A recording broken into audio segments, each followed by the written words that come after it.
해한성 배칠수의 고전열전 삼국지 제6부 난세의 영웅들 첫 번째.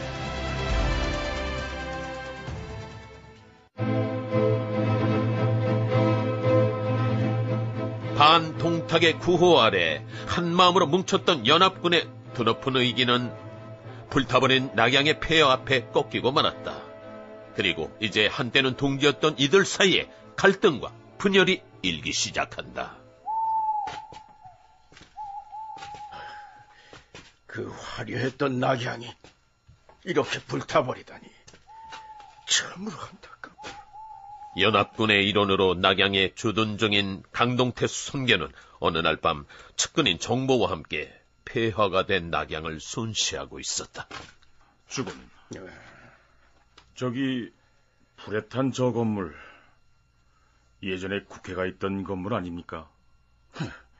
그렇게 싸움질만 하더니 결국 홀랑 타버렸구만. 앞으로 국회는 어디서 열죠? 뭐 권투 경기장이나 이종 격투기장에서 열면 되겠지. 어차피 또 싸울 텐데 이왕이면 링 위에서 싸우는 게 부상도 방지하고 낫지 않겠어? 아이, 그럼요. 뭐 쇼도 보고 돈도 벌고. 그렇지. 아이, 그나저나 주군, 원술 장군은 만나보셨습니까?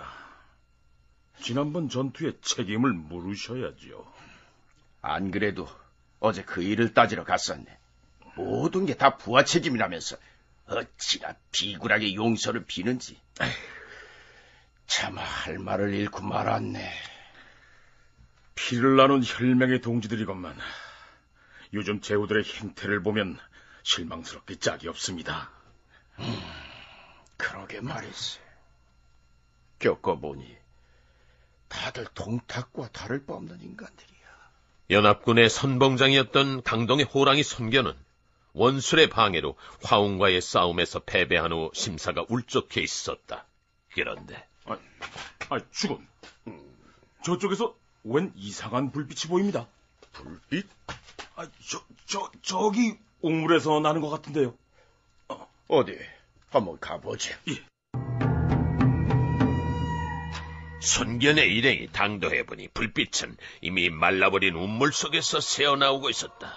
깊은 밤 운물 속에서 흘러나오는 이 빛의 정체는 무엇일까? 그러게 나도 궁금하다. 이 빛의 정체는 뭐지? 실로 괴이하구나. 저 주군, 병사들을 시켜 확인을 해보시죠. 그래야겠군. 어이, 거기 너! 일병 이철용! 지금 즉시 우물 속으로 들어가서 저 빛의 정체가 뭔지 확인을 해보거라. 예? 지금 말입니까? 자정이 넘은 야심한 밤 컴컴한 운물 속으로 들어가라는 상관의 명령에 병사의 얼굴은 하얗게 질리고 말았다. 장군님, 드릴 말씀이 있지 말입니다. 뭐니? 내일 날이 밝은 후에 들어가면 안 되겠지 말입니다. 제가 원래 전설의 고향도 끝까지 못 보는 체질이지 말입니다. 그래서 지금 상관의 명령을 거부하는 거야? 아닙니다. 지금 즉시 확인해 보겠습니다. 실시! 어디 이 병사뿐이겠는가? 현역으로 군에 입대한 우리 아들들은 다들 이렇게 고생들을 하고 있다. 장군님, 그럼 지금 내려가지 말입니다. 아직도 안 내려간다. 아닙니다.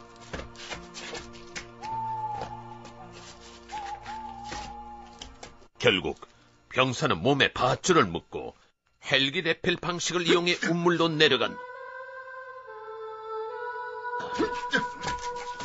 한 걸음 한 걸음 운물 속으로 들어갈수록 소름 끼치는 공포가 병사를 엄습해온다. 병사는 공포감을 없애기 위해 절규하듯이 소녀시대의 노래를 부르기 시작한다. 지지 베이베 베이베베 지지 베이베 베이베베 많이 사랑해 많이 사랑해 소원을 말해봐 하나 둘셋넷 소원을 말해봐. 병사는 그렇게 소녀시대와 함께하며 우물의 바닥까지 내려가는데 성공했다. 그리고 잠시 후 뭐야? 왜 그래? 무슨 일이냐? 일병 이천영 우음을 속에서 나는 빛의 정체를 확인했지 말입니다. 뭐냐? 수호복을 입은 여자의 시체가 있지 말입니다. 빛은 이 시체의 목에 걸린 주머니에서 나고 있지 말입니다. 그래? 그럼 그 시체를 끌어안고 올라와라.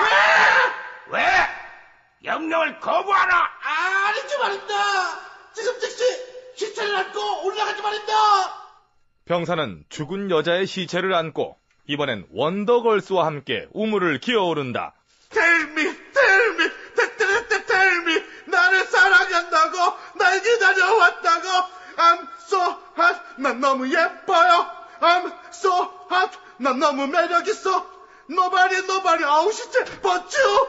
I want nobody but you. 아!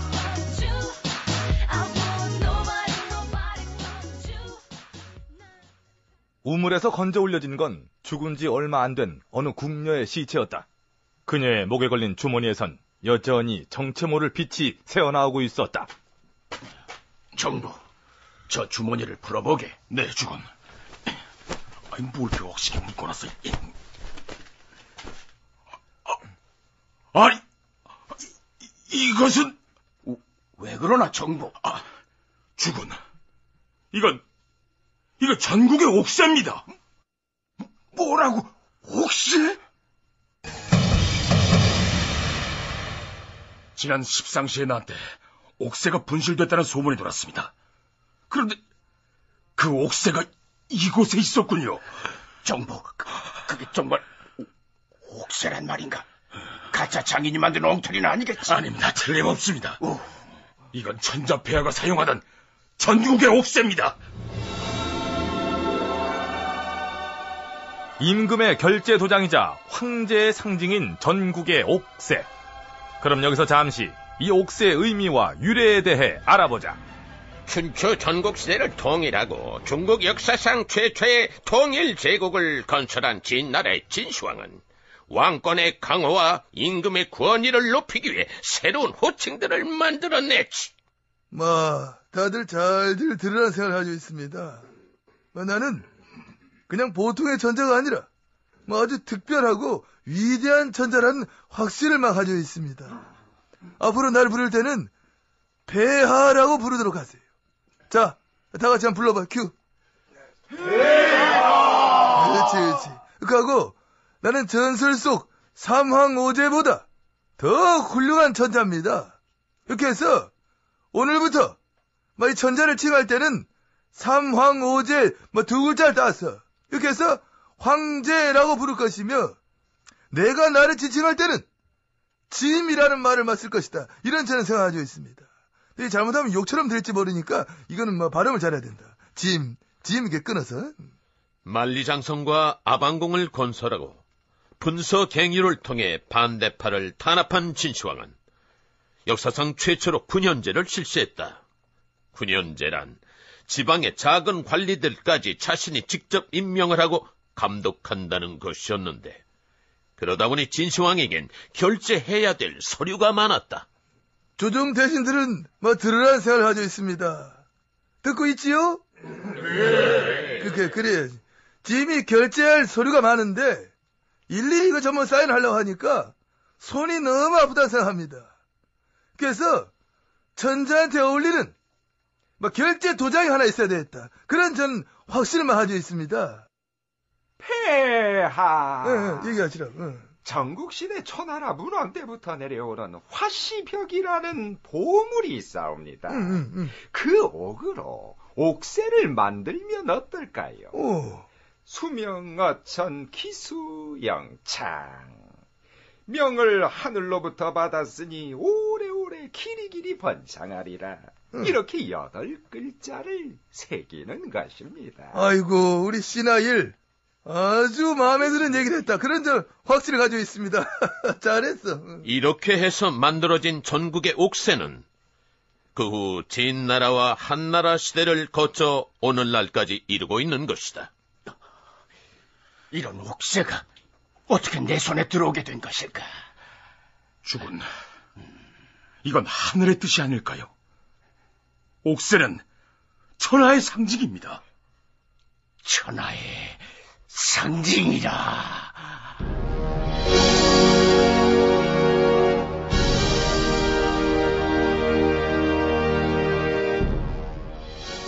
옥새를 손에 쥔 손견. 그의 운명은 어찌 될 것인가.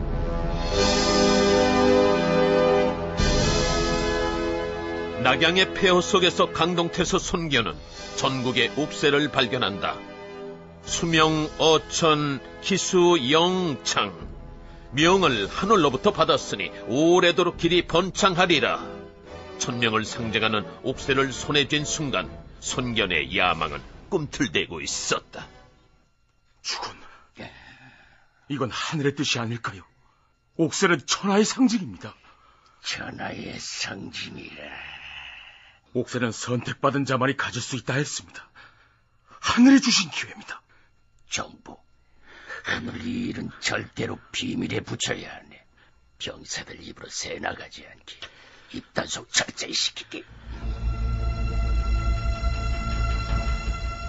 그런데 이날 밤 손견을 수행했던 일행 중 원소와 한 고향인 병사가 한 명 있었다. 그는 연합군의 맹주인 원소에게 은밀히 이 소식을 전했고, 아무것도 모르는 손견은 다음날 원소를 방문한다. 원장군, 갑자기 몸이 좀 불편해서 이만 철수하고 고향으로 돌아가야 할 듯합니다. 어디가 그리 아프신가, 손장군? 글쎄요, 정확한 병명을 모르겠습니다. 내가 보기에 그대의 병은 육신의 병이 아니라 마음의 병이요. 마음의 병이라니요? 분수를 모르고 욕심을 품을 때 생기는 병이지. 손장군, 옥새를 발견하고 탐심이 동한 모양이요. 아니, 옥새라니요? 옥새는 나라의 보물이자 천자의 상징이요. 당연히 맹주인 나한테 맡겨야 하오.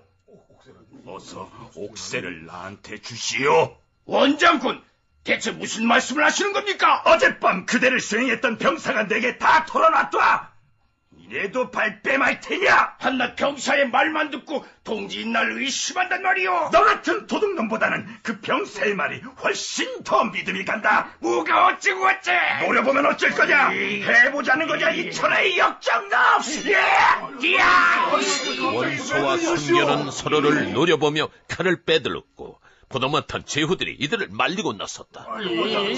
동지들끼리 이게 뭐하는 짓입니까? 선장군, 정말 옥새를 갖고 있지 않습니까? 하늘의 맹세코, 내게 옥새 같은 건 없어. 맹주, 선장군이 저리 말하는 걸 보니 믿어주시지요. 저 말을 어찌 믿으란 말이오? 새끼손가락 걸고 침바르고 찡. 이러면 믿을 수 있겠나? 장난하냐? 너 같으면 그걸로 믿겠냐? 좋다. 그럼 전지현과 김태희를 걸고 맹세한다.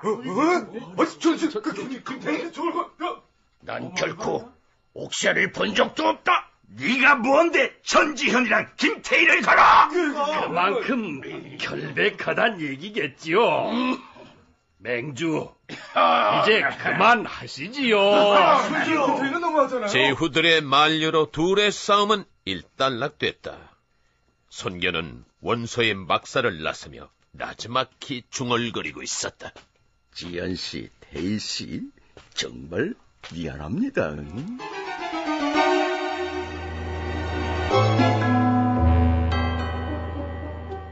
그날 밤 손견은 진영을 철수하고 도망치듯 고향인 강동 땅을 향해 떠나버렸다. 이 소식을 전해 들은 원소는 이를 갈았다. 내 이럴 줄 알았지. 손견, 네 놈을 그냥 보내줄 줄 알고 정의의 이름으로 널 용서하지 않겠다. 손견은 밤을 낮삼아 고향을 향해 내달렸다. 그런데 양장강 건너 강동 땅을 코앞에 둔 순간 원소의 절친인 형주태수 유표가 그를 가로막는다. 아, 손장군, 오랜만입니다. 오랜만이요, 유공. 듣자 하니 장군께서 옥새를 훔쳤다던데 사실입니까? 말도 안 되는 헛소문입니다. 천하의 손장군이 그럴 리가 없겠지요. 하지만 사실 확인을 위해 제가 몸을 좀 뒤져봐도 될까요? 뭐가 어찌? 이놈이 감히! 발끈하는 걸 보니까 뒤가 구린 모양이지. 얘들아, 공격해라!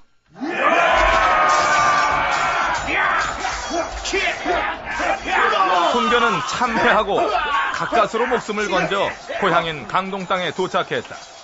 수만의 병사를 잃고 스타일을 구겼지만 그의 품 안엔 전국의 옥새가 감춰져 있었다.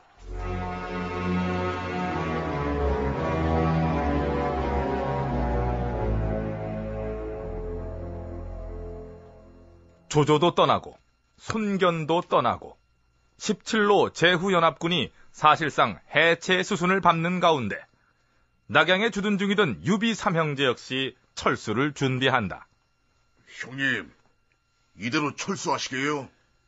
여기 더 있어봐야 얻을 것이 없다. 임지인 평원현으로 돌아가자꾸나. 앞으로 어쩌실 겁니까?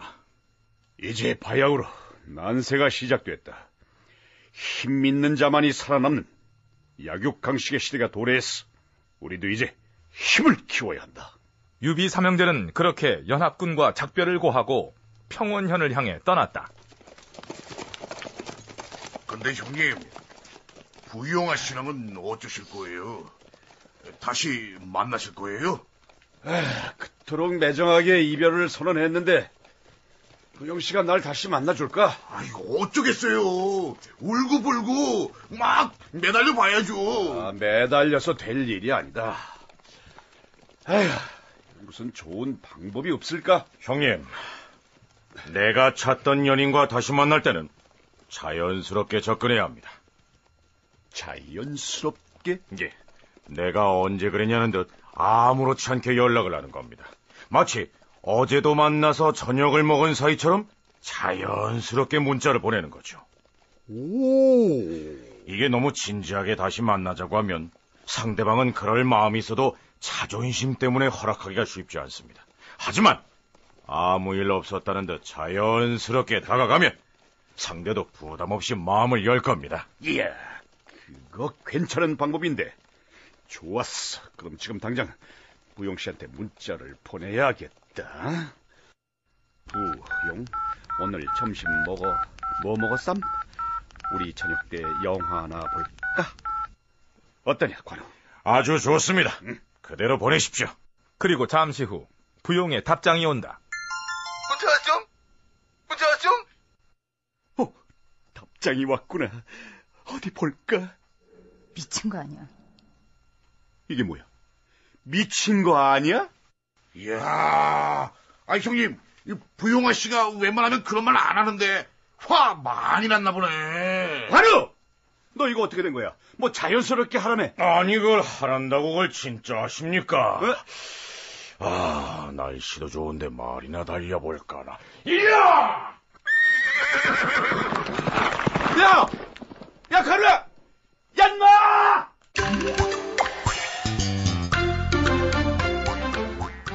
며칠 후 평원현에 도착한 유비는 그날 밤 부용의 집을 방문한다. 부용씨, 저 돌아왔습니다. 예, 오셨어요? 무사하셔서 다행이에요. 그동안 잘 지내셨습니까? 예, 그렇죠 뭐. 이렇게 다시 뵈니 정말 기쁩니다. 저도 기뻐요, 유비님. 부영씨, 드릴 말씀이 있습니다. 예, 말씀하세요. 감히 이런 말씀 드려도 될지 모르겠지만 부영씨만 허락하신다면. 부영, 오래 기다렸지? 자, 어서 타. 네, 오빠. 오빠? 유비씨, 죄송해요. 제가 지금 약속이 있어서. 아이, 부영, 저 키 크고 얼빵하게 생긴 남자 누구예요? 아유, 그냥 아는 사람. 아는 사람? 저기 아저씨, 길 좀 비켜주세요. 차 좀 가야 되니까. 에? 빨리! 빨리 빨리. 예. 오빠! 달려! 오케이.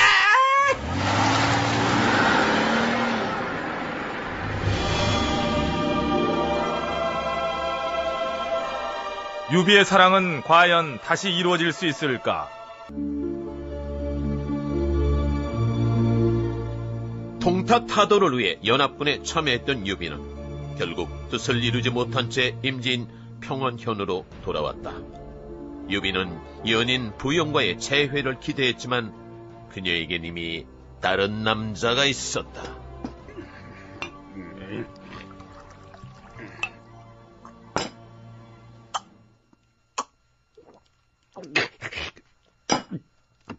부용씨, 전 부용씨를 원망하지 않습니다. 모든 게 제 잘못입니다.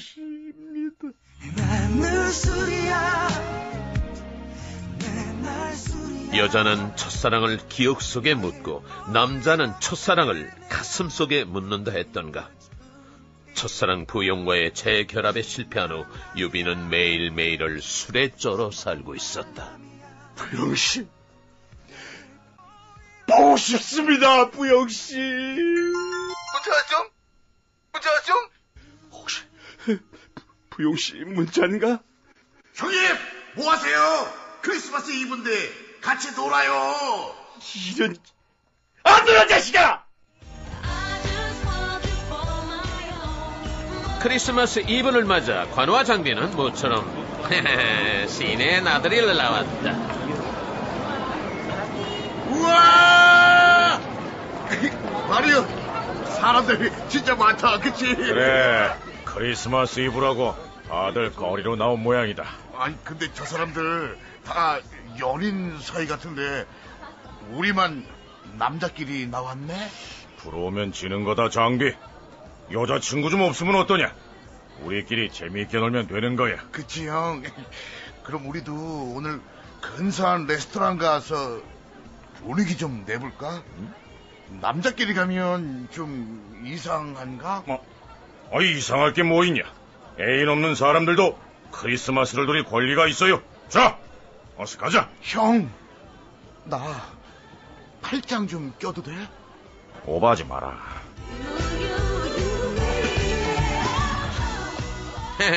관우와 장비는 시내 한가운데 레스토랑에 들어간다. 어서오세요. 여기 커피 2잔만 주십시오. 예, 그래요? 오늘은 저희 선불인데 커피 한 잔에 15,000원씩인 게 3만원이지요? 아니, 뭐라고? 커피 2잔에 3만원? 아이, 오바라 그래요. 크리스마스 이브잖요. 오늘은 무조건 3배로 받아요. 여긴 차가 자리라 조금 더 붙었네. 아니, 아무리 그래도 그렇지, 어? 아니, 커피 한 잔에 15,000원이 말이 됩니까? 왜 이렇게 원성을 높여요? 참. 저기 다른 손님들 봐봐. 아무 소리 갖고 다들 먹고 있잖아? 크리스마스 이브에는 원래 이런겨. 아니, 원래 이런 게 어디 있습니까? 이게 다 크리스마스를 이용한 악덕상은 아닙니까? 이거 마음에 안 들면 딴 데 가시면 될 거 아니요. 근데 가봐야 다 똑같을겨. 참, 형. 사람들 다 쳐다봐요. 오바를 많이 했어. 그냥 마셔. 어떻게 해요?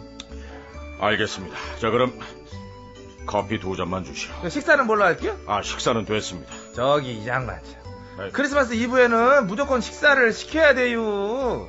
차례값은 하셔야 될 거 아니요. 아니, 세상에. 그런 법이 어디 있습니까? 여기 있잖아. 크리스마스에는 그런 법이 있어. 스파게티, 스테이크 둘 중에 뭘로 할게요? 그건 얼마입니까? 스파게티 4만원, 스테이크 10만원. 딱 두 가지. 기가 막혀서 진짜. 야, 장비야, 일어나! 빨리 나가자! 갈게요? 가는 건 상관없지. 우리는 대기자가 많으니까. 그리고요, 가긴 가는데 2만원 드리고 싶네. 뭐? 힘내요. 뭘 힘내요? 사랑에는 국경도 없다고 그랬어.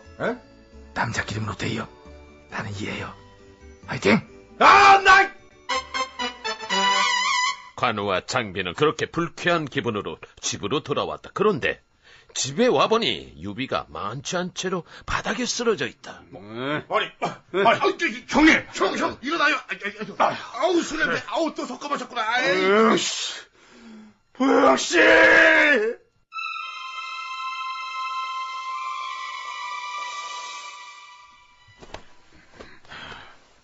형님, 이제 술이 좀 깨셨습니까? 미안하다, 관우. 내가 추태를 부렸구나. 아무래도 안 되겠습니다. 자, 어서 일어나시죠. 일어나다니? 부용화 씨에게 가서 마지막으로 한 번만 더 진심을 보여주십시오. 아니야, 됐다. 이미 다 끝난 일이야. 형, 이대로 부용화 씨를 포기할 거예요? 그럴 거예요? 그 순간 유비의 머릿속엔 부용과 함께했던 지난날의 추억들이 주마등처럼 스쳐 지나갔다. 여자 축구 보셨나요? 여자 골프 선수들 보셨어요? 여성들이 상한학교 시험에 수석을 했는 건 알고 있나요? 이렇게 여성들이 남성보다 우수한데 왜 우리가 차별을 받아야 하는 거죠?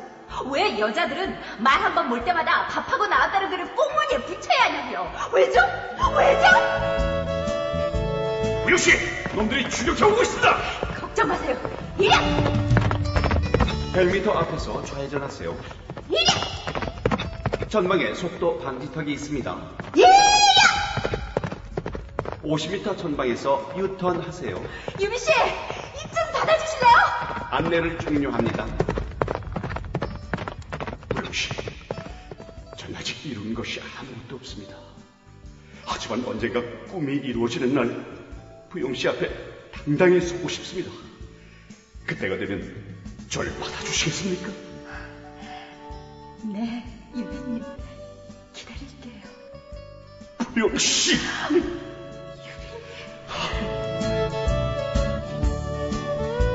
그래, 마지막으로 한 번 더 부용씨를 만나보자. 자, 형님. 여기 스케치북에다가 부용화 씨께 하고 싶은 말을 적으십시오. 그게 뭔데? 이게 러브 액츄얼이라는 영화에서 본 건데요. 이번엔 효과 있을 겁니다. 그 시각 부용은 새로 사귄 남자친구와 집에서 크리스마스 파티를 즐기고 있었다. 부용씨. 밖에 비가 오고 있습니다. 아쉽다. 크리스마스엔 눈이 와야 되는데. 아니, 비면 어떻고 눈이면 어떻습니까? 이렇게 우리가 함께 있는데, 부용씨, 이리 가까이 와요. 왜 이러세요? 크리스마스에 여자가 남자를 집으로 초대했으면 이런 걸 원한 거 아닌가? 자, 부용, 이리 와요. 뭐라는 거야 지금? 야, 너 죽을래? 바로 그때 부용의 휴대폰으로 문자가 온다. 문자 왔숑 확실히. 문자 왔숑 확실히. 부용씨, 잠시 창밖을 봐주시겠습니까? 부용이 창밖을 내다보니 그곳엔 스케치북을 든 유비가 비를 맞으며 서 있다.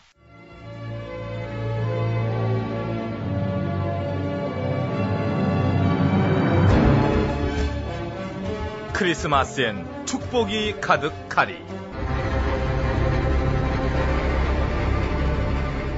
용도삼이라고 했던가. 동탁타도라는 거창한 구호 아래 하나로 뭉쳤던 17개국 제후들의 연맹은 결국 흐지부지 와해되고 말았다. 그리고 낙양에 주둔 중인 연합군의 맹주 원소는 지금 곤란한 상황에 처해 있었다. 죽은 병사들의 군량이 바닥을 드러내고 있사옵니다. 기다려보게. 기주태수 한복이 곧 군량을 빌려준다고 했네. 죽은 천하의 원장군께서 어찌 구차하게 남의 것을 얻어쓰려고 하십니까? 그럼 어쩌란 말인가? 당장 군량이 부족한데.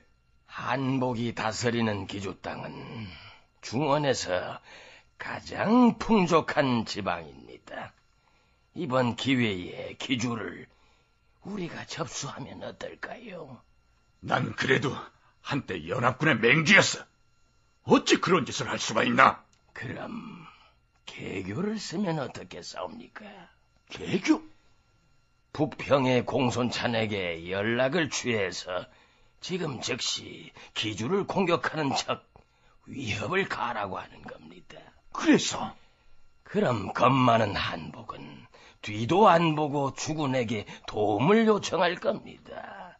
그럼 우린 동맹군이란 이름으로 기주에 입성한 후 칼 한 번 휘두르지 않고 활 한 번 쏘지 않고 굴꺽 기주를 삼켜버리는 거지요. 기주 땅도 없고 장군의 명예도 지키고 일석이조 아니겠습니까? 그거 기가 막히구나. 그런데 공손찬이 우리 뜻대로 움직여줄까? 기주 땅의 반을 준다고 하십시오. 욕심 많은 공손찬은 옳다구나 할 겁니다. 오케이! 지금 즉시 실행에 옮겨라! Yes, sir. 한때 혈맹의 동지였던 제후들은 이제 서로를 호시탐탐 노리는 적으로 돌변했다. 공손찬은 원소의 제안을 흔쾌히 수락하고 기주를 향한 공격 태세를 취했고, 한복은 중시인들과 긴급 대책회의에 들어섰다. 공손찬이 우리 기주 땅을 노리고 있다. 어찌하면 좋겠는가? 한복의 신하들은 밥값을 한답시고 이런 아이디어를 내놓는다. 주군께서는 원소 장군과 교분이 두텁지 않습니까? 지금 즉시 원장군에게 도움을 요청하십시오.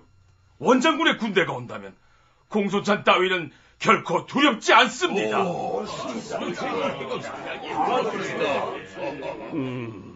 나도 같은 생각이야. 원장군이라면 내 청을 거절하지 못할 것이야. 아니디옵니다. 모두가 예스라고 말하던 그때 노라고 외치는 한 남자.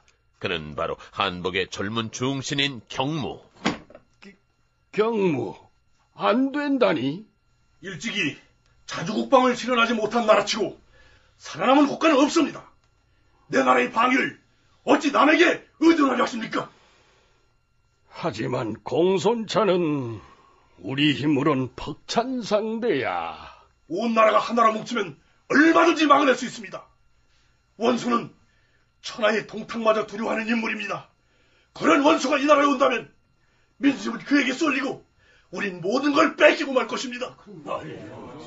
아니 이봐 경무, 그러다 만약 공손찬에게 패하면 어쩔 것이야? 모두가 함께 죽을 각오로 싸우고, 그래도 안 되면 이 땅에 뼈를 묻으면 될 것이오.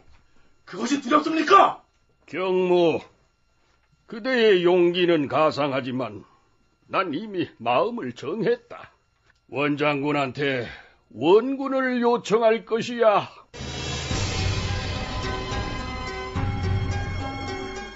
어리석은 한복은 결국 원소를 기주 땅으로 불러들였다.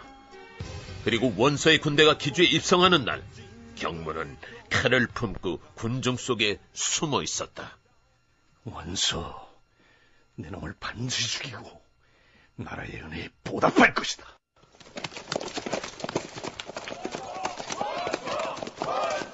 기주의 백성들이 날 아주 좋아하는구만. 이것으로 기주 땅의 접수는 끝난 것이나 마찬가지입니다. 바로 그때였다. 군중들 속에서 뛰쳐나온 경무의 칼이 원소를 향한다. 그러나 칼은 애석하게 빗나가고 원소의 부장인 맹장 문추의 칼 앞에 경무는 처참하게 쓰러진다. 이런 맹랑한 놈, 죽어라! 분하다.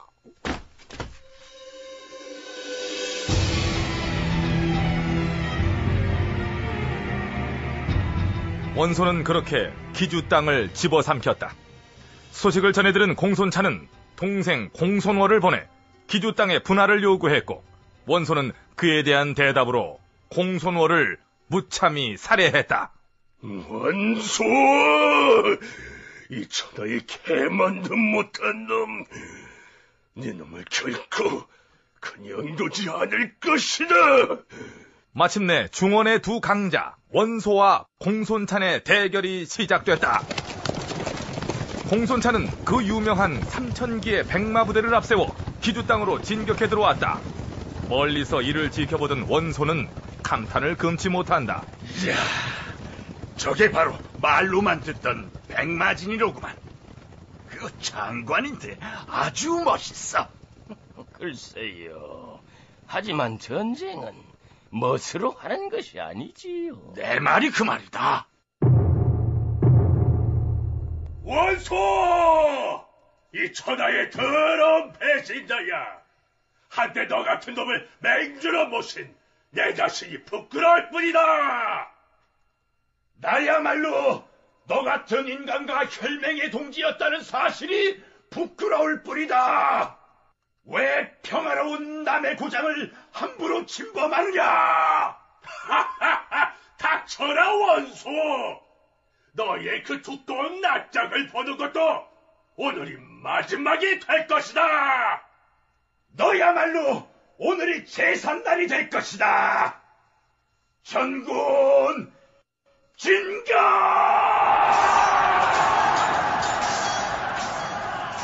공손찬이 자랑하는 백마 기병대와 원소의 철갑 보병대가 정면으로 부딪힌다. 치열한 접전이 펼쳐지는 가운데 시간이 흐를수록 원소군이 우세를 보이기 시작한다. 특히 원소군의 선봉인 맹장 문추는 눈부신 활약을 펼친다. 전투는 우리가 이겼다! 공손찬을 놓치지 마라! 문추는 맹렬한 기세로 패주하는 공손찬을 추격한다. 공손찬! 니놈도 이제 끝장이다! 받아라! 이야!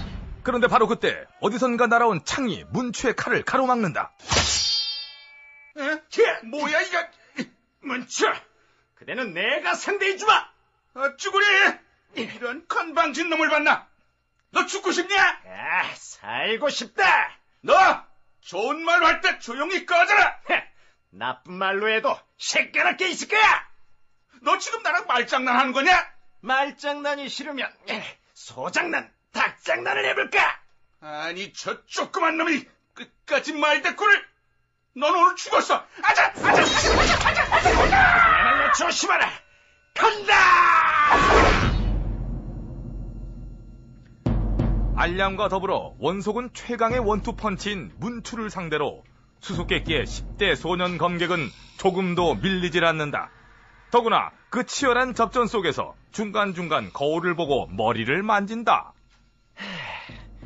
남자는 싸울 땐 싸우더라도 헤어스타일을 망가뜨리면 안 되지.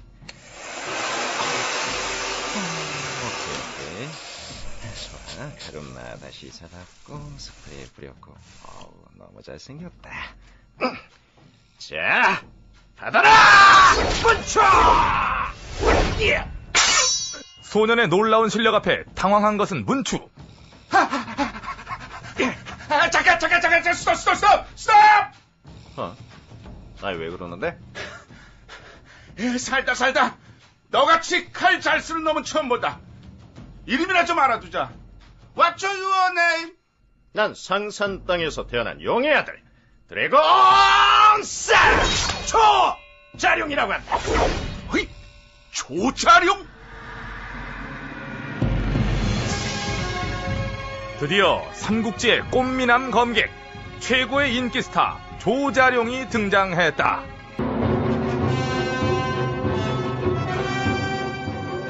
기주 땅을 놓고 원소와 공손찬은 건곤일척의 한판 승부를 벌인다. 서전에서 패배를 당한 공손찬은 한 소년 검객의 도움으로 겨우 목숨을 건지게 됐는데. 이름이 뭐라고 했지? 성은 조, 이름은 운이라 하옵니다. 하지만 삼국지의 팬들은 다들 저를 조자룡이라 부르고 있습니다. 문추를 상대로 조금도 밀리지 않다니 참으로 눈부신 솜씨였다. 과찬이십니다.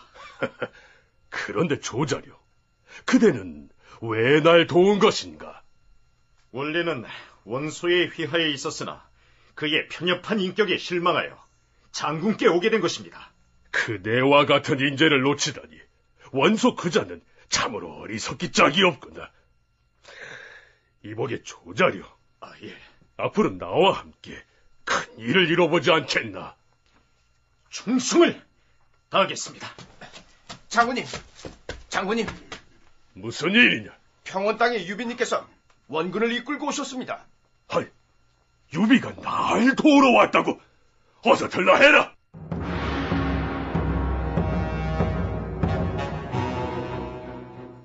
형님, 미력하나마 힘이 돼드리려고 왔습니다. 잘 왔다, 유비. 천군만마를 얻은 기분이야. 전황은 어떻습니까? 원소의 군세가 만만치 않아. 여기 이 친구가 아니었다면 어제 목숨을 잃을 뻔했어. 그래요? 조자룡. 인사하게. 내가 가장 아끼는 동문 후배야.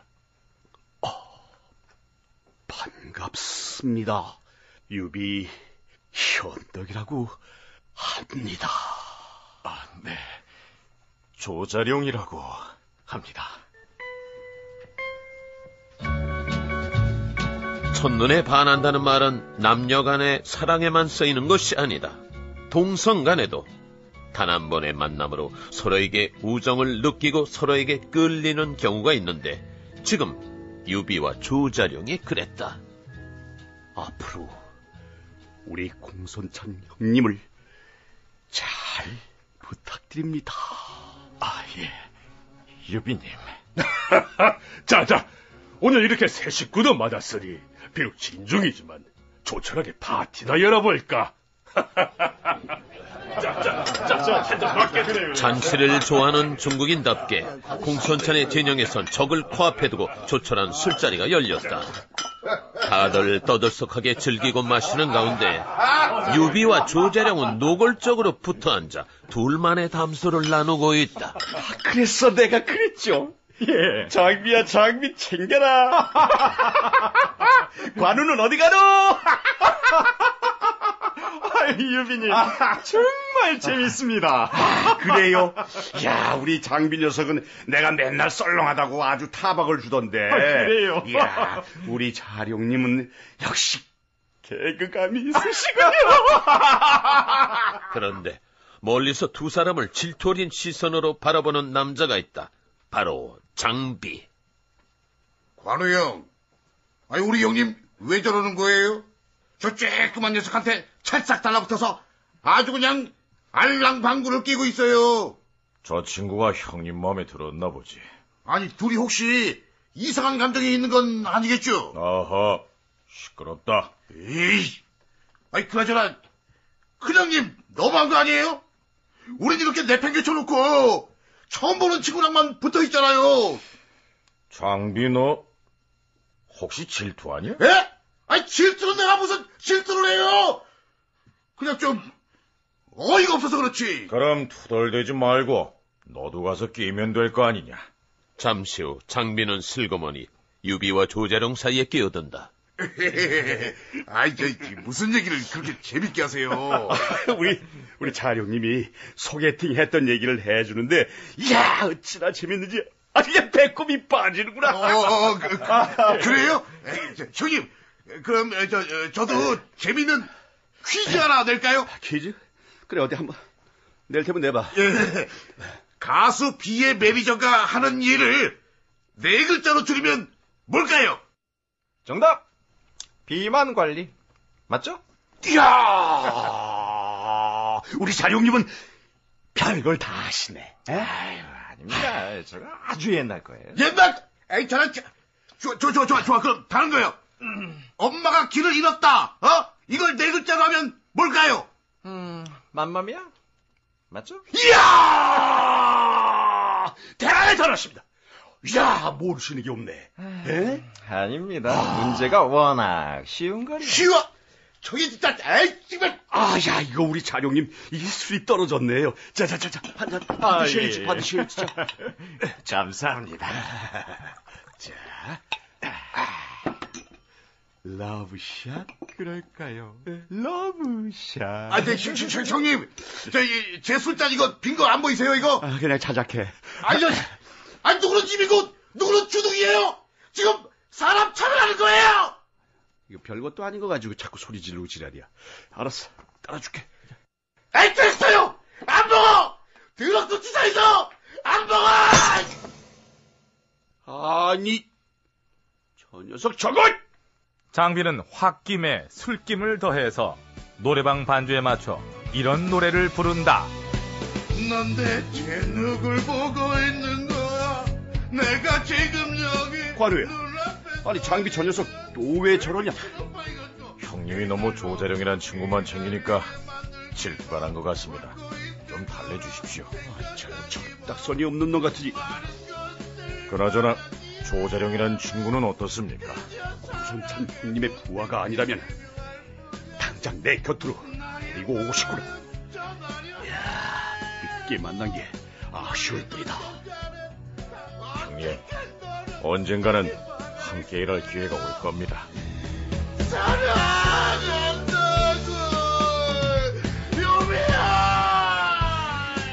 잔치가 끝난 후 공손차는 유비 삼형제와 조자룡을 앞세워 대대적인 반격에 나섰고 원소 역시 지지 않고 맞선다. 일진일퇴의 공방전은 계속되고 전쟁은 어느덧 장기전으로 접어드는데 이 소식은 멀리 장안에 있는 동탁에게도 전해졌다. 상국, 원소와 공손찬이 기주 땅을 놓고 한바탕 크게 붙은 모양입니다. 둘 다 지쳐 죽을 때까지 실컷 싸우게 냅둬라. 아닙니다, 상국. 이럴 때 상국이 나서서 둘을 화해시켜 주십시오. 내가 왜? 원소와 공손찬은 지금 둘 다 전쟁에 지쳐 있습니다. 이럴 때 상국께서 천자의 이름으로 싸움을 중지하면 조정의 권위는 살아나고 상국의 넓은 도량은 만천하에 알려질 겁니다. 듣고 보니 일리가 있구나. 이유, 너 정말 머리가 좋아. IQ 160입니다. 동탁의 중재로 원소와 공손찬 간의 휴전이 성립됐다. 유비 삼형제가 철수를 준비하고 있던 그날 밤, 조자룡이 유비를 찾아온다. 자룡님, 여긴 어쩐 일이십니까? 유비님, 절 데려가 주시면 안 될까요? 예? 전 공손찬이 대단한 인물인 줄 알았습니다. 하지만 지내보니 야심은 크나 그릇이 작은 원소와 다를 바 없는 사람입니다. 유비님, 전 뵐 때부터 따르고 싶었습니다. 부디 저를 거두어 주십시오. 자룡님, 지금은 때가 아닙니다. 아직은 우리 공손찬 형님을 도와주십시오. 인연이 된다면 우린 반드시 다시 만나게 될 겁니다. 정말 다시 만날 수 있을까요? 물론입니다. 관우와 장비를 제외하고는 이렇게 깊은 우정을 느껴보긴 처음입니다. 알겠습니다.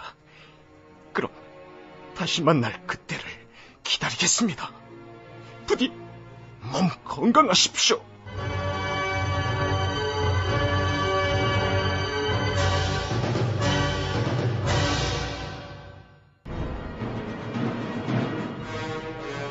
원소와 공손찬 두 라이벌의 대결은 결국 무승부로 끝이 났다. 공손찬의 군대는 물러났고 원소는 중원에서 가장 풍요로운 땅 기주를 차지하는 데 성공했다.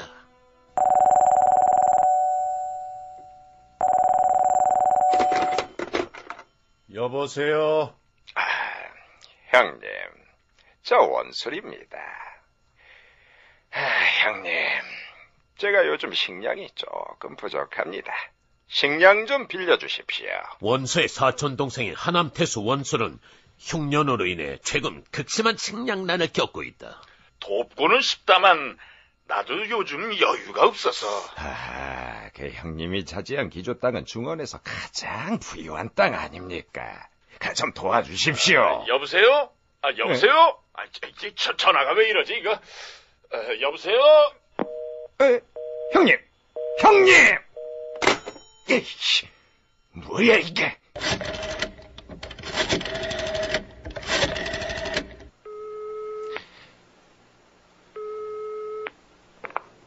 형님! 싫으면 그냥 싫다고 할 것이지. 뭐하는 짓입니까? 정말 치사하게 이럴 겁니까요? 뭐? 치사? 이런 싸가지 없는 놈? 싸가지! 네 놈은 급할 때만 형님이냐? 오랜만에 형한테 전화를 했으면 최소한 안부라도 묻는 게 예의건을 다짜고짜 식량을 내놓으라고! 먹고 죽는 한이 있어도 너 같은 놈한테 줄 식량은 없다. 다신 전화하지 마! 여보세요. 여보세요. 이런 나쁜 놈. 주군, 고정하십시오. 그래도 혈육이라고 형 대접을 해줬더니만 요딴 식으로 나온다 이거지. 그래, 너 어디 두고 보자. 주군, 차라리 형주태수 유표에게 도움을 청하는 건 어떨까요? 유표? 예. 그는 널리 군자라고 알려진 인물입니다. 사정을 얘기하면 우릴 외면하진 않을 겁니다. 그래. 그러면 유표에게 전화를 해볼까? 아, 주군. 이번엔 다짜고짜 식량을 달라 하지 마시고 처음엔 두루두루 안부도 좀 묻다가 용건을 꺼내도록 하십시오. 그래. 알았어.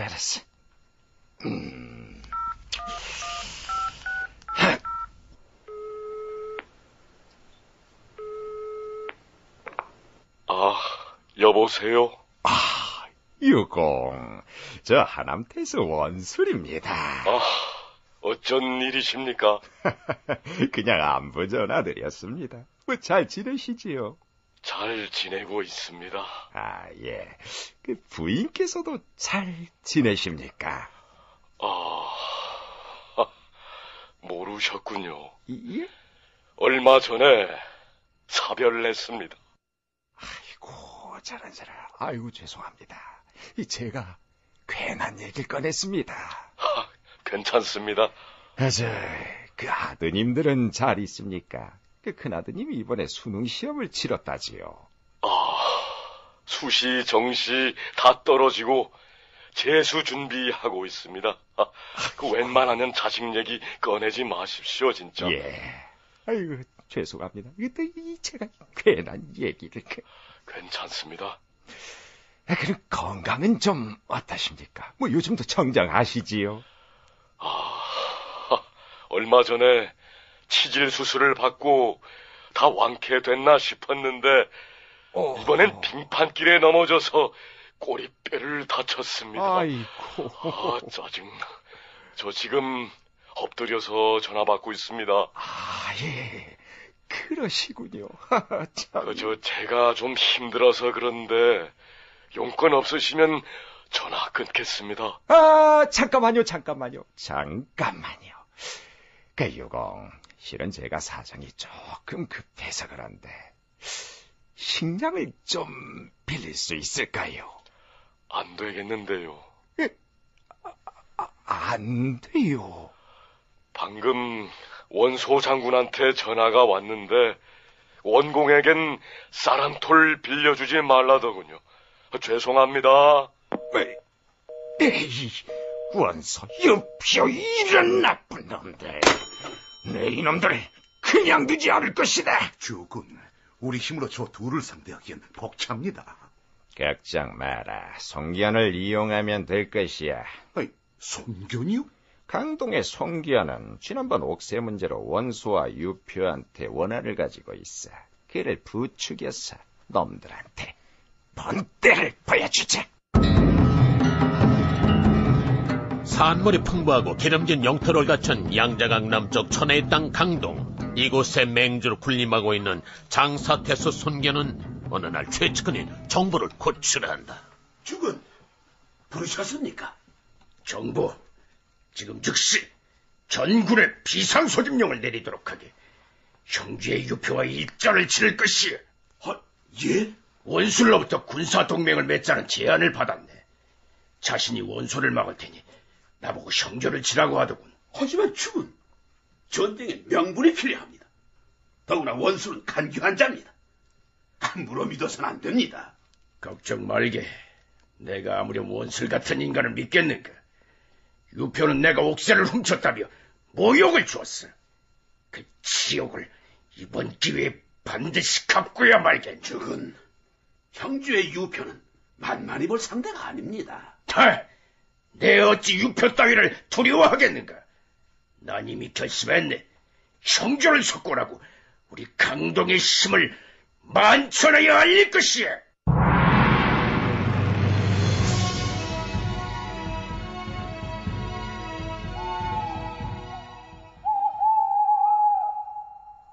그날 밤 출진을 결심한 손견은 홀로 정원을 거닐며 생각에 잠겨 있었다.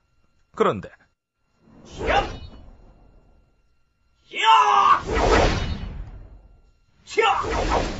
손견은 소리가 나는 곳으로 걸음을 옮긴다. 그곳에선 한 젊은 청년이 달밤에 검을 휘두르며 무술 연습을 하고 있다.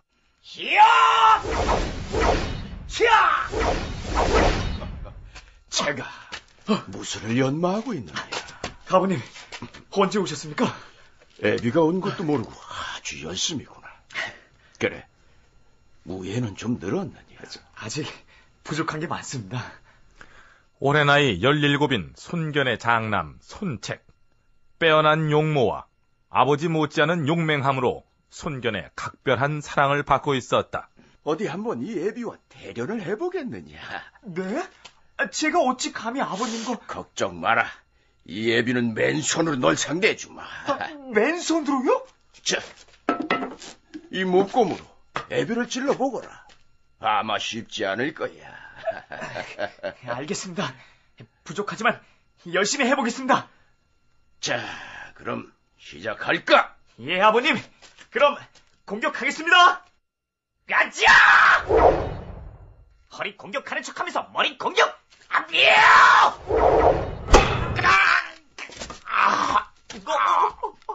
머리. 열나 아파. 아버님, 괜찮으십니까? 죄송합니다. 아니다, 괜찮다. 내가 좀 방심을 했구나. 저녁에 마신 술이 덜 깼나? 저 아버님, 그만할까요? 아니다, 그만하긴. 대신에 맨손은 좀 그렇고 왼손에 목검을 들고 널 상대해주마. 아버님은 오른손잡이 아니십니까? 그허, 널 상대하는데 어찌 오른손을 쓰겠느냐? 왼손이면 충분하다. 알겠습니다, 아버님. 그럼 공격하겠습니다. 뭐냐? 어디 마음 놓고 해봐라. 갑니다, 아버님. 아지야! 가슴 공격하는 척하면서 머리를 때리는가 했지만 사실은 무릎 공격. 아지야! 무릎. 진짜 장난 아니야.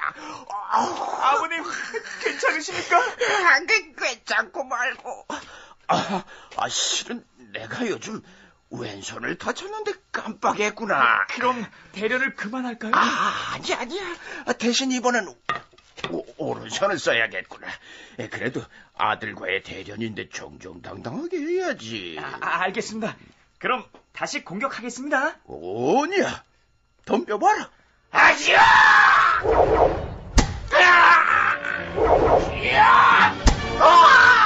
손견과 손책 부자간의 대련은 계속된다. 양자강을 사이에 두고 형제와 강동 땅의 전운이 감돌기 시작한다. 강동의 맹주 장사태소 손견은 형제의 유표를 치기 위해 극비리의 병력을 동원하기 시작하는데, 정보, 죽은 형주를 공격하기 위해선 기습적인 도하작전이 불가피하다. 만약 적이 눈치챈다면 상륙이 쉽지 않을 것이. 그렇습니다. 놈들이 눈치채지 못하게 극비리의 작전을 추진한다. D-Day는 사우루 자정, 작전명은 호랑이는 아이 오브 더 타이거다. 손견의 명령에 따라 강동의 전 병력이 비밀리에 상륙작전을 준비한다. 그런데 이런 강동군의 움직임은 형제의 첩보망에 의해서 완벽하게 포착되고 있었다. 손견의 군대가 우리 형주를 치기 위해 대규모 상륙작전을 준비하고 있음. 공격 시간은 사흘 후 자정. 작전명은 손견의 별명을 따서 호랑이 눈, 아이 오브 더 타이거.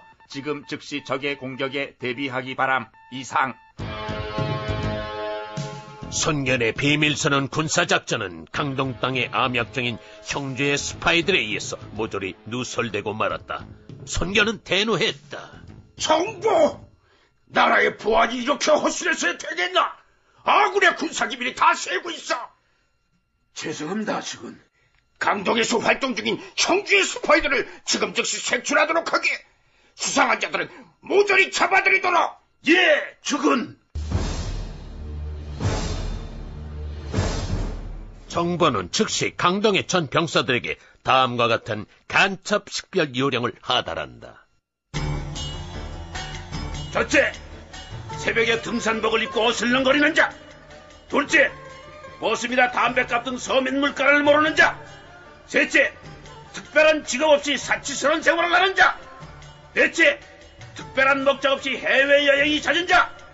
이런 자들은 영주에서 발견된 간첩일 수 있으니 즉각 체포하도록. 그리고 얼마 후 병사들이 속속 간첩으로 의심되는 자들을 잡아들이기 시작한다. 장군님, 간첩을 체포했습니다. 틀림없나? 예, 그 새벽부터 등산복을 입고 산을 아주 어슬렁어슬렁거렸습니다. 이거 안 나, 지금 이거. 아이, 조용히. 야, 빨리 들어와. 야란이 이게, 아유, 이거 정말. 내 몰랐네요, IS. 나 이 새벽에 등산이 60년째 새벽 등산이야. 새벽 등산이 죄야. 짜증나게. 이거 뭐야, 자네 내 몰라? 얼른 안 풀어, 이거. 빨리 풀어. 죄송합니다, 어르신. 인천에 시계도 우리 줬잖아. 병사들이 너무 의욕이 앞섰었구만. 에이. 야, 얼른 풀어드려. 빼버려, 이거. 장군님, 이번엔 진짜 간첩을 체포했습니다. 아, 이번엔 틀림없나? 아직도 버스비가 70원인 줄 알고 있는 사람입니다. 우리 물정을 모르는 걸 봐서 간첩이 틀림없습니다. 아유, 저 피파 부회장 MJ고요. 제가 버스를 타본 적이 없어요. 아시잖아요들. 이는 집 자식인 거. 버스값 모르는 게 죄는 아니라고 생각을 하고요. 이거는 좀 빨리 풀어주시는 게 낫다고 생각을 합니다. 정말 죄송합니다. 이거 회장님도 몰라보고. 부회장. 장군님! 이번엔 진짜 간첩입니다. 직업도 없이 아주 호화로운 생활을 하는 사람입니다. 이번엔 또 누구야? 본인이 무슨 호화 생활을 해? 본인 29만 원밖에 없는 사람이야. 왜 다들 나만 갖고 그러나? 장군님, 이번엔 아주 떼거리로 간첩들을 체포했습니다. 아니, 이건 또 뭐야? 아니, 이 사람들이 다 간첩이라고! 특별히 일도 없으면서 툭하면 해외여행을 떠나는 광역자치의회 의원들입니다. 간첩이 틀림없다고요.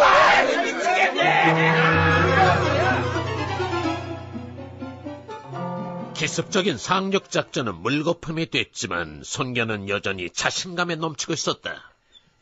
유표 따위를 상대하는데 기습은 필요 없다. 좋다.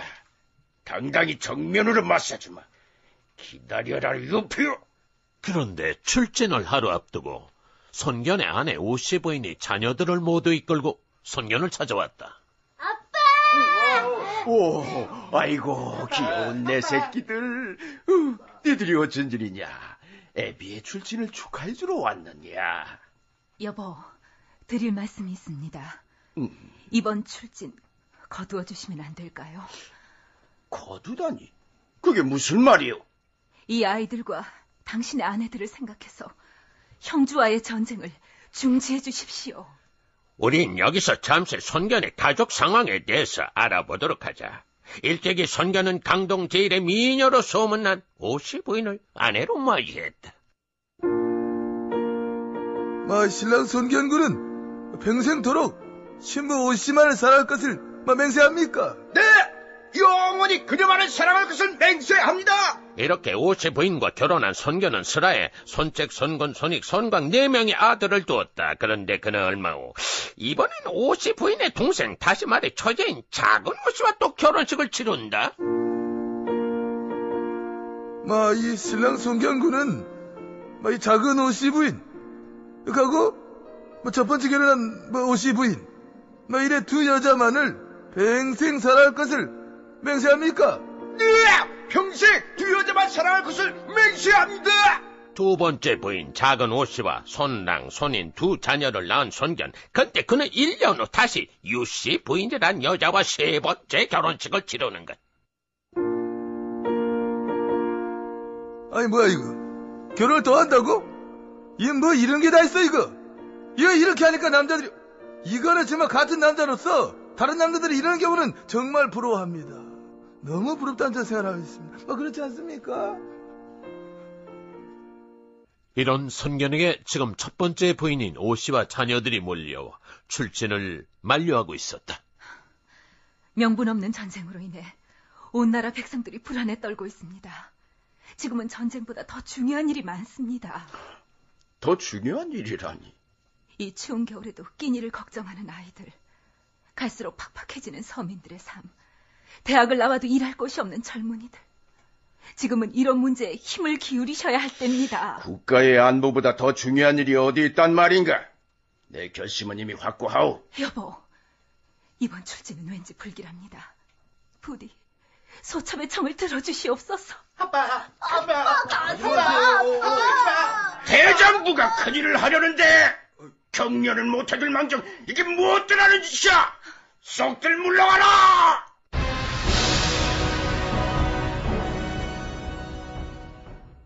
형주와의 전쟁을 앞두고 신하들을 비롯한 강동의 여론은 대부분 전쟁을 반대하고 있었다. 이런 와중에 가족들까지 나서 만류를 하자 손견은 울컥 화가 치밀어 올랐는데, 그런데 바로 그때 손견의 장남 손책이 성큼 앞으로 나선다. 아버님, 이번 출진에 저도 데려가 주십시오. 오, 채가 너도 따라가겠다고? 제 나이 이제 17입니다. 이번 전투에서 저를 선봉에 세워주십시오. 오, 장하다, 우리 장남. 네 뜻이 그렇다면 어디 한번 멋지게 싸워보거라. 감사합니다, 아버님.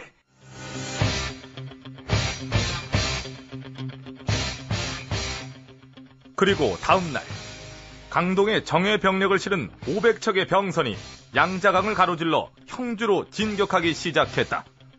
작전명 호랑이 눈, 아이 오브 더 타이거. 손견의 어린아들 손책이 그 선봉을 맡고 있었다.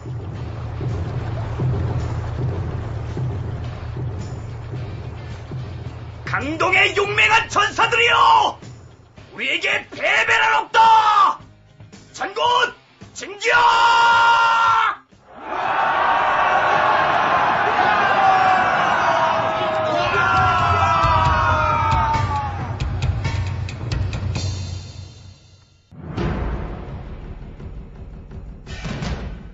강동의 호랑이 손견이 전 병력을 이끌고 침공해 온다는 소식은 형주 땅 전역을 들끓게 하고 있었다. 형주성의 대회의실에는 태수 유표를 비롯 모든 신하들이 한자리에 모여 비상대책회의에 들어갔다. 손견이 감히 우리 형주 땅을 노리고 있어. 이를 어찌 막을 것인지 각자의 의견을 말해보시오. 주군, 제가 한 말씀 올리겠습니다. 말해보게, 괴량. 손견이 비록 용맹하다 하나 그리 근심할 필요는 없사옵니다. 황조 장군으로 하여금 적의 상륙 지점인 강하를 수비케 하고 형주, 양양 두 성의 병력을 동원해 침략군을 협경한다면 천하의 손견이라 해도 감당해내지 못할 것입니다. 손견의 병력은 어디쯤 당도했는가? 아마 내일쯤이면 강하에 도착할 것입니다. 놈들의 상륙을 원천 봉쇄하는 것이 이번 작전의 성패를 좌우할 것입니다. 그리고 다음 날 손견이 이끄는 500척의 병사는 마침내 형제의 제1관문 강하성을 향해 진격해 들어오고 있었다.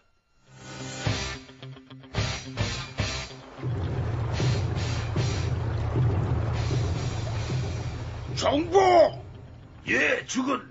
각 병선의 지휘관들에게 명령을 하달하라. 이제부터 상륙작전을 시작한다. 예, 장군. 전군 상륙 준비!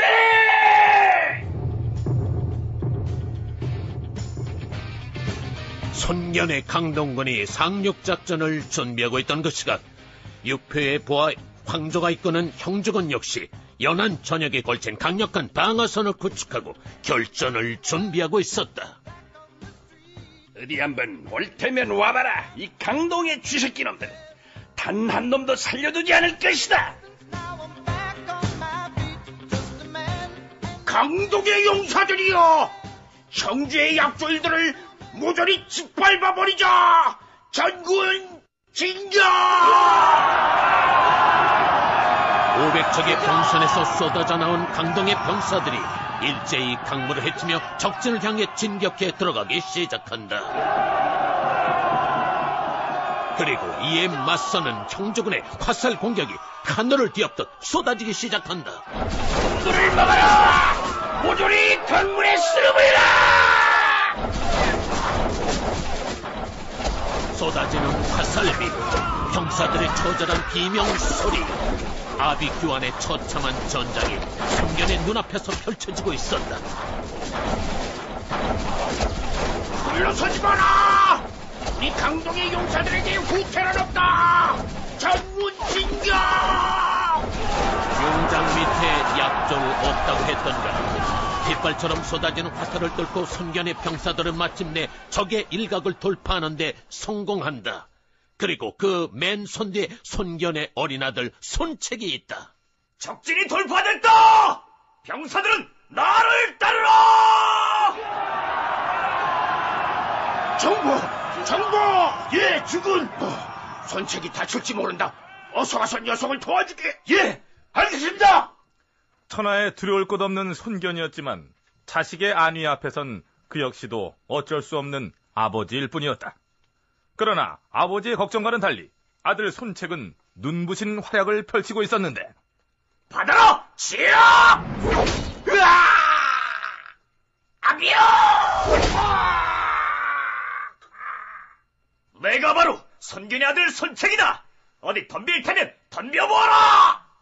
바로 그때 형주의 맹장 진생이 손책을 향해 달려든다.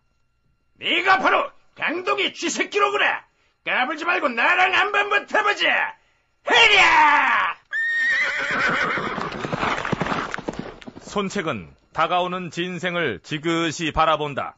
그리고 잠시 후 번개 같은 솜씨로 진생을 향해 화살을 날린다. 이거나 먹어라!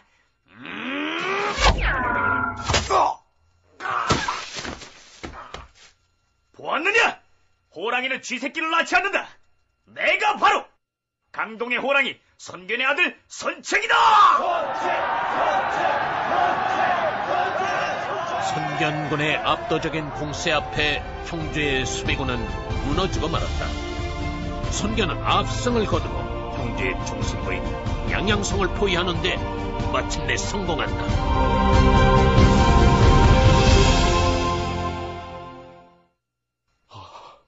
괴량, 이를 어쩌면 좋은가? 우리 수비군이 속절없이 무너지고 말았네. 적의 전력이 예상외로 만만치 않습니다. 우선 양양성을 굳게 닫고 수비를 견고히 하면서 원서의 원군을 기다릴 수밖에 없습니다. 양양성을 포위한 형주군과 강동군의 치열한 공방전이 계속되던 어느 날, 갑작스런 일진 광풍이 손견의 진영을 덮친다. 그리고 주군! 큰일 났습니다! 허허, 왜 그러나 정보? 큰일이라니. 막수 앞에 세워진 주군의 대장기가 바람에 부러지고 말았습니다. 대장기가 부러졌다고? 그런데 대장기는 주군의 상징입니다. 왠지 불길한 징조 같습니다. 정보, 자네답지 않게 왜 그러나? 승리가 목전에 있는데 극간 위신에 연연한단 말인가? 아닙니다. 걱정 말게. 이제 곧 양양성이 함락되면 유표는 내 앞에 무릎을 꿇을 것이네. 부러진 대장기 따위로 날 막지는 못할 것이야. 그런데 그날 밤 손견은 이상한 꿈을 꾼다.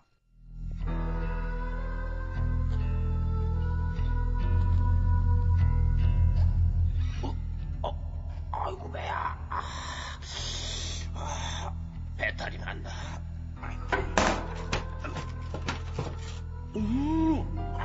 냄새.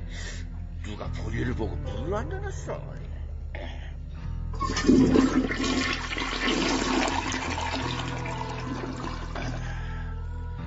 자, 이제 깨끗해졌으니 어디 볼일 좀 볼까? 손 장군님, 손 장군님. 무슨 소리야? 빨간 종이 드릴까? 파란 종이 드릴까? 아니면 스포츠심을 드릴까요? 뭐야 이거? 너 뭐야? 크게 놀랄 필요 없습니다. 저는 장군을 모시러 온 저승사자라는 저승을 가지고 있습니다. 저승사자가 왜 더럽게 변기 밑에서 설치느냐? 그거는 이제 곧 가셔야 되는데 가시기 전에 장군님 밑이라도 깨끗이 닦았어. 그렇게 해서 모시려고 하는 저희 작은 정성이라는 생각을 가지고 있습니다. 고르셔야 되는데 빨간 종이 드릴까 파란 종이 드릴까? 어떻게 할까?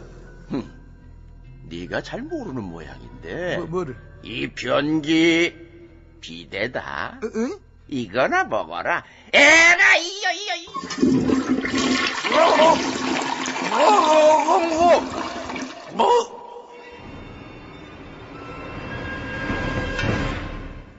손견에게 닥치는 이상한 징조들.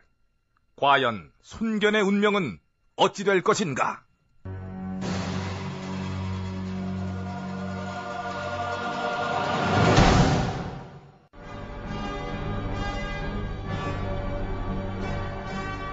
형조를 침공한 손견은 압도적인 전력으로 서전을 승리로 장식한다.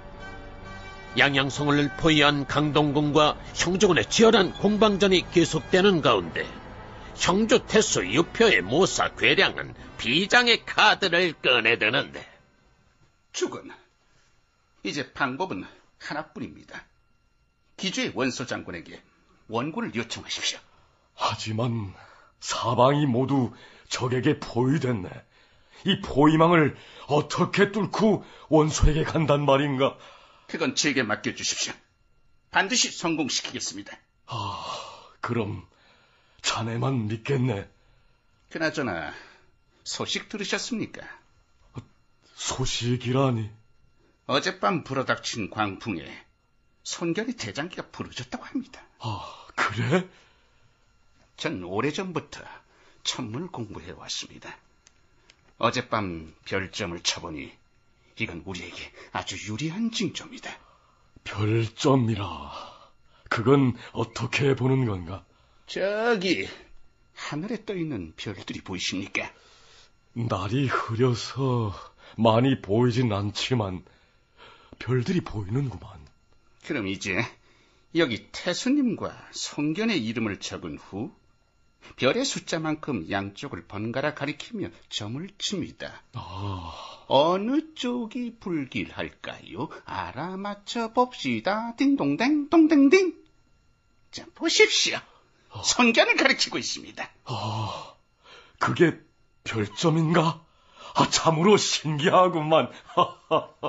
이름의 획수로 궁합을 보는 이름점도 있습니다. 혹시 좋아하는 걸 있으십니까? 잠시 후 괴량은 여공이라는 장수를 부른다. 잘 듣게, 여공.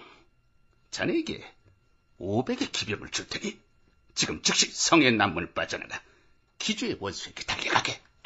알겠습니다. 자네가 빠져나가면 반드시 추격병이 올 것이야. 그럼 말머리를 돌려서 현산으로 올라가도록 하게. 현산은 기주와 반대 방향인데요. 근데 그 자네 몫이라 영 신경이 쓰이는구만. 죄송합니다. 현산은 가파르고 험한 산이야. 그곳에 올라 돌과 바위를 쌓아두었다가 추격병이 오거든 굴려 떨어뜨리게. 놈들은 당황할 것이고 그 틈을 이용해 기주로 달리는 거야. 잘할 수 있겠지? 예, 걱정 마십시오. 개필카, 포위막을 뚫고 원군을 불러오겠습니다. 그리고 그날 밤 여공은 500의 병사들과 함께 은밀히 양양성을 빠져나가고 있었다. 말에게 재갈을 물리고 숨소리조차 죽인 채 포위망을 빠져나가던 여공의 병사들은 그러나 곧 손견의 보초병들에게 발각되고 만다. 거기 누구냐? 암골 대라! 라면! 암골 대라니까! 라면! 저씨, 오범죽의 라비를 왜 찾냐? 이거나 먹거라.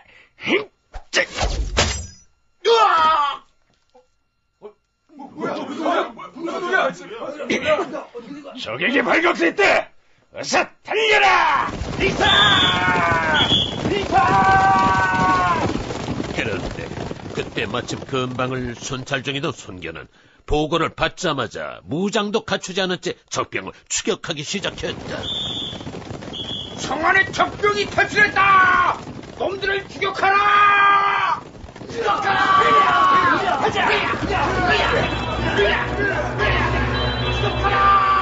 급박한 상황 속에서 손견은 고작 10여 기의 병사들을 이끌고 여공을 추격하기 시작한다. 예상대로 추격병이 오고 있다. 당황하지 말고 나를 따르라. 여공이 이끄는 500의 병사들은 말머리를 돌려 현산으로 숨어들었다. 이때까지도 여공은 자신을 쫓는 추격병 중에 설마 손견이 있으리라고는 상상도 하지 못하고 있었다.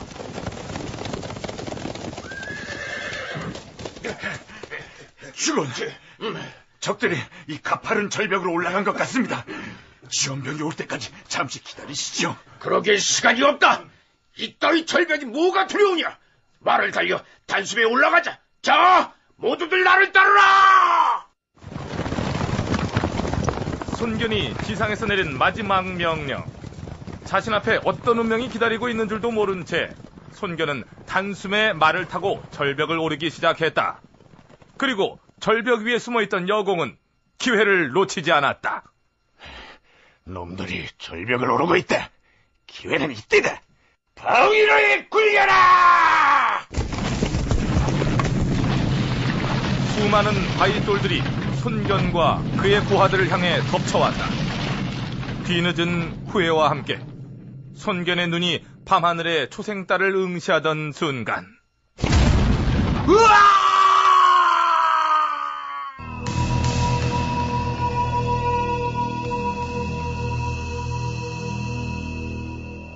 지축이 흔들리는 소리와 함께 손견은 그 자리에서 말과 함께 거대한 바위에 그대로 깔려버렸다. 한때 천하를 뒤흔들었던 강동의 호랑이 손견은 그렇게 죽었다. 때는 초평 3년 11월 7일 밤 손견의 나이 37세였다.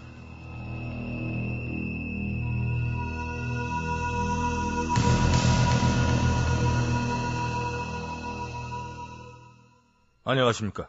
배철수입니다.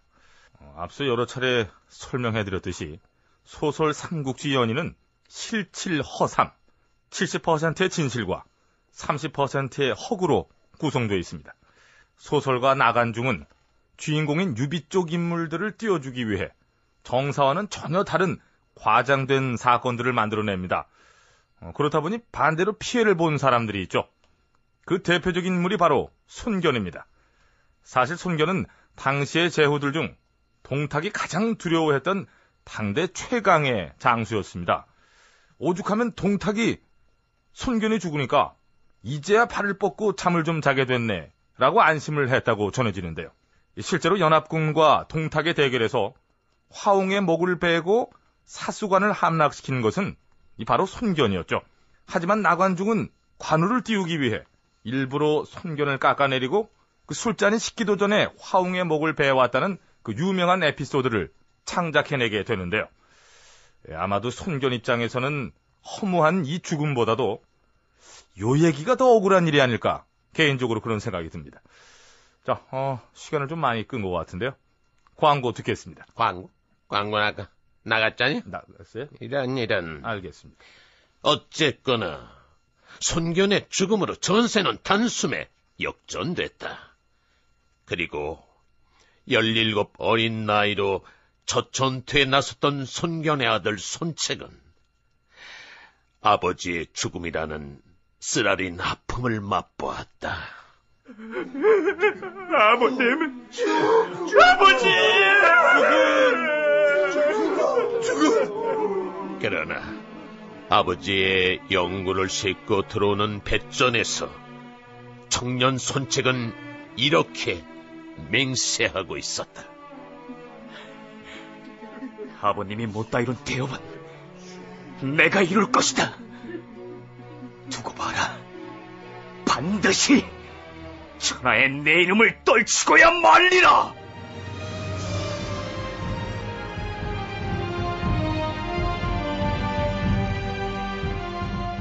이 청년이 바로 훗날 강동 81주를 통일하고 오나라의 기틀을 마련하는 강동의 길이나 손책이다.